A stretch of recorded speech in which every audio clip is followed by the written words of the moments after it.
Hi friends, welcome back to my channel. मेरे channel को अगर आपने अभी तक सब्सक्राइब नहीं किया है तो सबसे पहले सब्सक्राइब ज़रूर कर लें। मैं आज ये छोटी सी वीडियो आपके लिए बना। जीएसटी आ गया है हमारा, फाइनली जीएसटी हमारा इम्प्लीमेंट हो गया है हमारे इंडिया में, वन नेशन वन टैक्स के कंसेप्ट पे। तो अब तो आप सभी लोगों को एक्साइज छोड़ के, सर्विस टैक्स छोड़ के, वैट छोड़ के, सब छोड़ के अब क्या करना है, सिर्फ जीएसटी करना है। तो कुछ पॉइंट्स मैं आपसे डिस्कस करना चाह रही थी कि आपने किए हैं, कोई क्वेरी है तो मैं आप लोगों की जान सकूँ, इसीलिए मैं आपको थोड़ा सा जीएसटी के बारे में आपसे चिट चैट टाइप से ये वीडियो बना रही हूँ। तो कोई भी आपको बात करनी है जीएसटी से रिलेटेड तो कमेंट कर दें मुझे। तो होपफुली आप लोगों ने रजिस्ट्रेशन तो कर ही लिया होगा। अगर नहीं किया है तो अभी भी जीएसटी की साइट पे www.gst.gov.in इस पे अभी भी रजिस्ट्रेशन ओपन है, 3 मंथ्स के लिए ओपन है। जो ऑलरेडी वैट में या एक्साइज में या कहीं भी ऑलरेडी रजिस्टर्ड थे उनके लिए अप टू 3 मंथ्स ओपन है। न्यू रजिस्ट्रेशन तो ओपन है ही, आप चाहें तो रजिस्ट्रेशन कर लें अपना। और कोई क्वेरी आ रही है रजिस्ट्रेशन से रिलेटेड तो मुझे बता दें कमेंट करके, मैं ट्राई करूँगी आपके आंसर करने की। रजिस्ट्रेशन के लिए रजिस्ट्रेशन वाली वीडियो मैंने एक बनाई हुई है, मैंने लिंक कर दी है आई बटन पे, आप यहाँ से चेक कर लें या डिस्क्रिप्शन बॉक्स में जाके देख लें।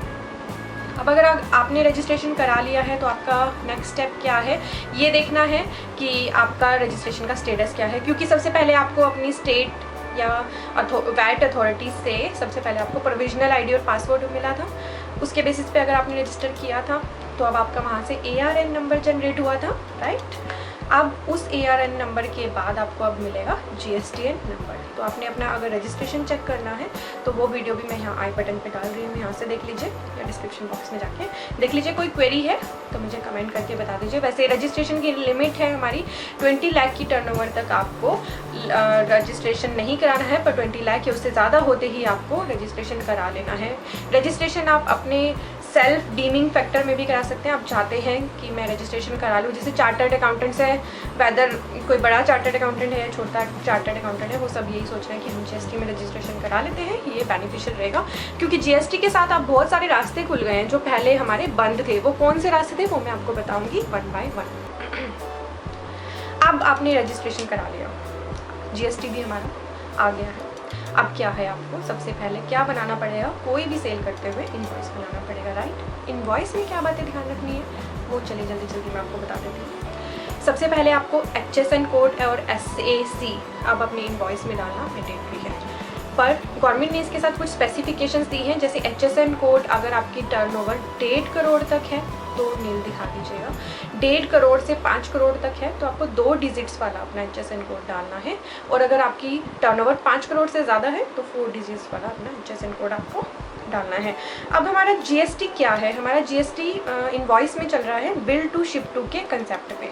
मतलब आपने जिस पार्टी को बिल किया उसका भी नाम आना चाहिए, पर अगर आपका शिपिंग वाली पार्टी कोई और है तो उसका भी नाम आना चाहिए। और अगर बिलिंग वाली और शिपिंग वाली दोनों ही पार्टीज सेम है तो दोनों जगह एक ही पार्टी का नाम आएगा।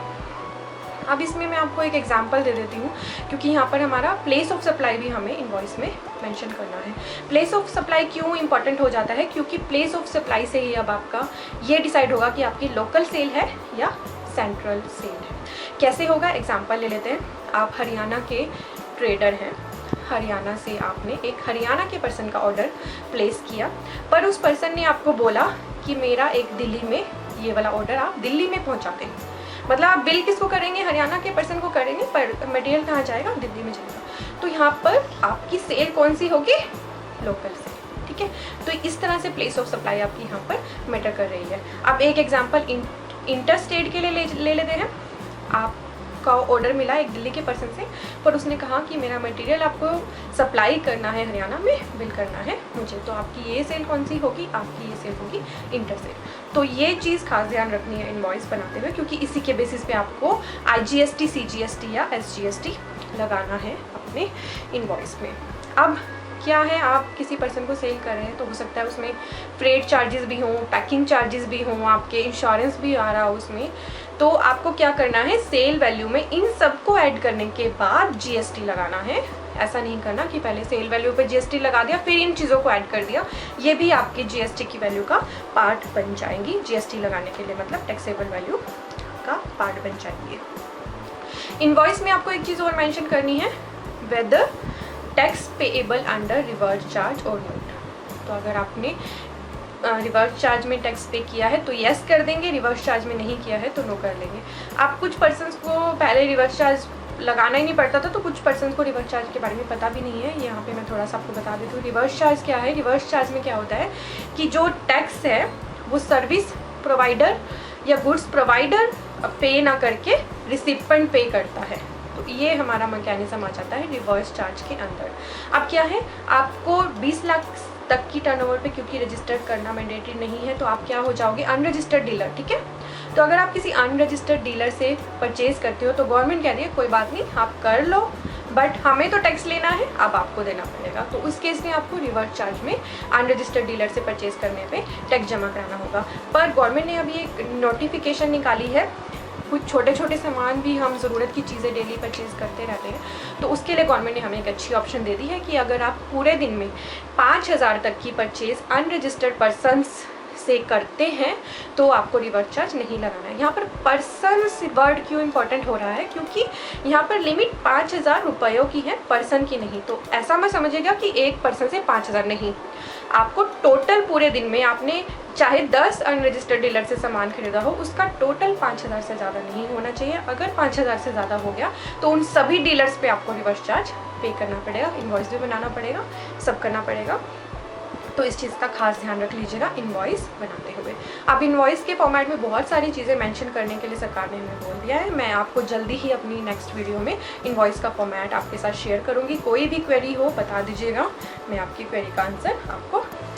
अब इनवॉइस में एक और चीज़ है स्टेट कोड। स्टेट कोड भी मेंशन करना ज़रूरी है। स्टेट कोड की पूरी लिस्ट दी हुई है, जैसे हरियाणा के लिए 06 है, दिल्ली के लिए 07 है। किसी और स्टेट का अगर आपको जाना है तो आप नेट पे इजीली अवेलेबल है, वहाँ जाके देख लीजिएगा, आपका स्टेट कोड आपको मिल जाएगा, वो भी आपको डालना है अपने इनवॉइस में। इसके अलावा इनवॉइस की कितनी कॉपीज़ आपको इशू करनी है, तीन कॉपीज़ आपको इशू करनी है, डुप्लीकेट, ट्रिप्लीकेट और एक ओरिजिनल इनवॉइस। ठीक है, ये थी इनवॉइस की बात। कोई भी क्वेश्चन है इनवॉइस से रिलेटेड मुझसे पूछ लीजिए या कमेंट कर दीजिए या मुझे मेल कर दीजिए।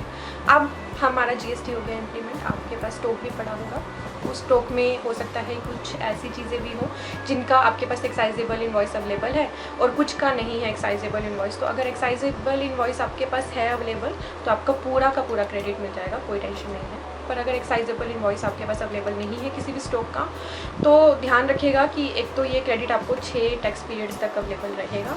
कुछ आपको ऐसे क्रेडिट क्लेम करने के लिए फॉर्म भी फिल करने हैं जीएसटीएन की साइट पे, कुछ डिक्लेरेशंस भी फिल करनी है और कुछ कंडीशंस के साथ ये आपको क्रेडिट मिल जाएगा सेक्शन 140 के अंदर ट्रांजिशनल क्रेडिट में।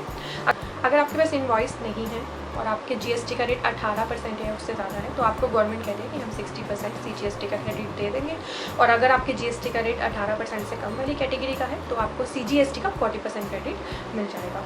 पर इसमें इस केस में ये भी ध्यान रख लीजिएगा, आपको जीएसटी का अगर क्रेडिट लेना है तो अपने पास सारे फॉर्म्स अपने अवेलेबल रखिएगा, F form, C form, I form, H form, सब आपके पास आपने अपनी पार्टी से अवेल कर लेना, अदरवाइज़ आपको कोई क्रेडिट नहीं मिलेगा, आपका क्रेडिट लॉस्ट हो जाएगा। यहाँ पर हमने की है बात डीम्ड क्रेडिट की।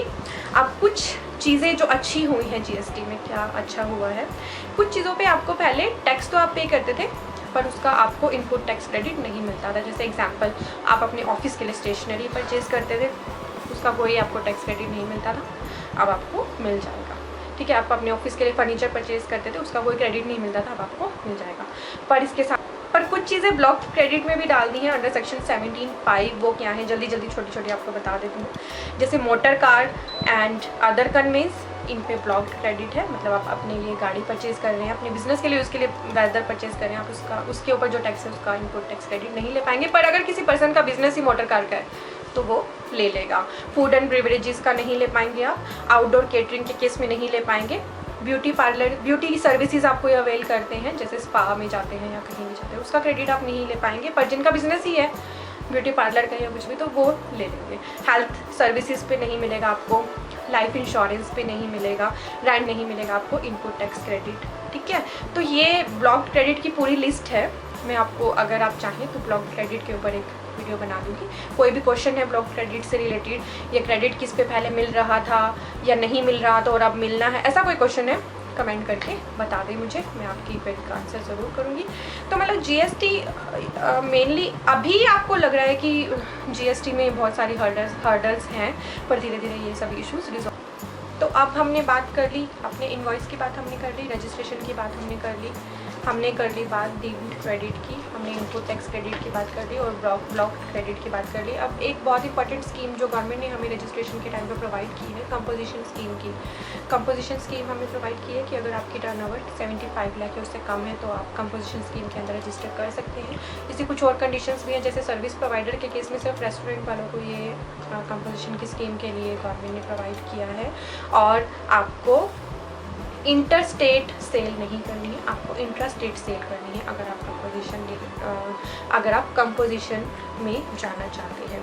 कंपोजिशन स्कीम अब कब बेनिफिशियल हो जाएगी मैं आपको थोड़ा सा बताना चाहती हूँ। अगर आप सप्लाई करते हैं B2C, मतलब अगर आप बिज़नेस टू कंज्यूमर, मतलब आप अपनी गुड्स कंज्यूमर को प्रोवाइड करते हैं, जैसे मेडिकल वाले हो गए, परचून की दुकान वाले हो गए, रेस्टोरेंट वाले, तो उनके लिए बहुत ही बेनिफिशियल है कंपोजिशन में जाना, क्योंकि एक तो उन्हें टैक्स कम देना पड़ेगा। 1% ट्रेडर पे है, 2% मैन्युफैक्चरर पे है टर्नओवर का, और 5% रेस्टोरेंट वालों के लिए। तो एक तो GST का रेट बहुत ही कम देना है उन्हें।